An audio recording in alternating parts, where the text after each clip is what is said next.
All right, welcome to the Garden Canvas. I just wanted to show you guys some of the good performing perennials I found in a local Walmart. This is a smaller garden center at this local Walmart, but let me show you a few plants that you might want to consider for your garden.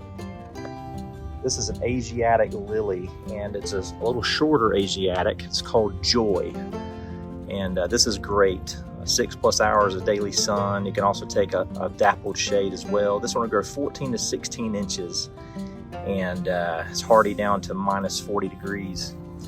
Also, we have the Southern Living Indigo Frost Agapanthus. This is a fantastic plant, particularly in warmer climates. In colder climates, you might have a little more trouble with this coming back. But I'm in zone 8A, and this comes back for us most years, unless we have a really hard freeze. So that is Indigo Frost Agapanthus from Southern Living Plant Collection.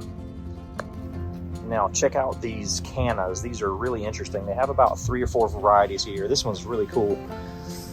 If you have a pool or an area that around a patio, you want it to have a tropical feel, Cannas are a great choice. This one's called Cleopatra, and it's got this nice two-tone variegation, kind of a burgundy and green.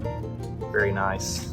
If you want straight red, they have this one, and this is called Red Velvet Canna Lily. You can see some of the foliage from that. And obviously these are going to flower as well. You can see a flower bud forming on this one.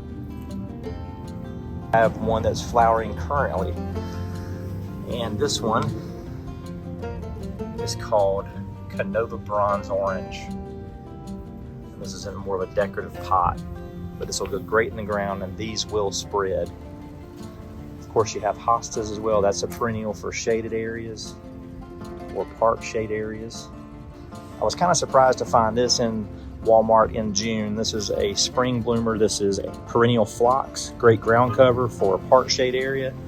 And you also have columbine, which is also a native. It's not blooming right now, but this is a spring blooming perennial. So that's a great one for your garden.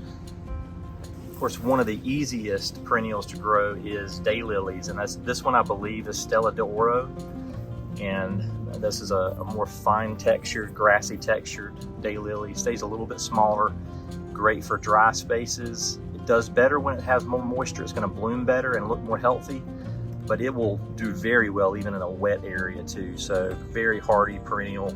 This one's an easy one for beginners as well. Here we have some echinacea. Echinacea is a perennial that is native to North America as well. This one is a white echinacea, and I'm not sure if this is Pow Pow. It looks like it is Pow Pow white, but it does not show it on the label. But not a bad price on these. That one's $6.88. Full sun. This will actually take dry soil and very, very hardy in the hot areas and hot environments. It's going to bloom in zone 8A around mid-June to late June and into July. Here's another native perennial. This is a cultivar of Shasta daisy. This one is called White Mountain. These look a little rough, but they're hardy. They're going to come back, put them in the ground. And then this is one of my favorites. This is a salvia. Salvia is great for dry spaces. Does not require a lot of moisture at all. As a matter of fact, it's not going to like a lot of moisture. This one I believe is a Salvia Greggii. They don't have a specific variety on here, but it looks like Greggii to me. And this is a purple bloom. This is also going to be a hummingbird favorite, and you'll see a lot of bees on these as well. And of course, if you live in an environment where you can grow lavender, lavender's not a big fan of humidity.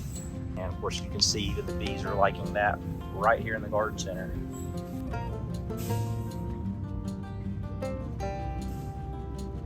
And then finally, this is another variety of echinacea I've never heard of, but I really like it. It's kind of a peach color, orange peach color. This one's called Sombrero Adobe Orange, $8.98.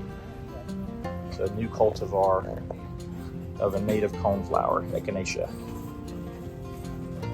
But this is a proven winners variety. This is lemon coral sedum. I have this growing in my garden. I've had it growing in my garden for a few years. For us in Zone 8A, this comes back every year. Up north, colder climates, this may be an annual for you, but this is a sedum.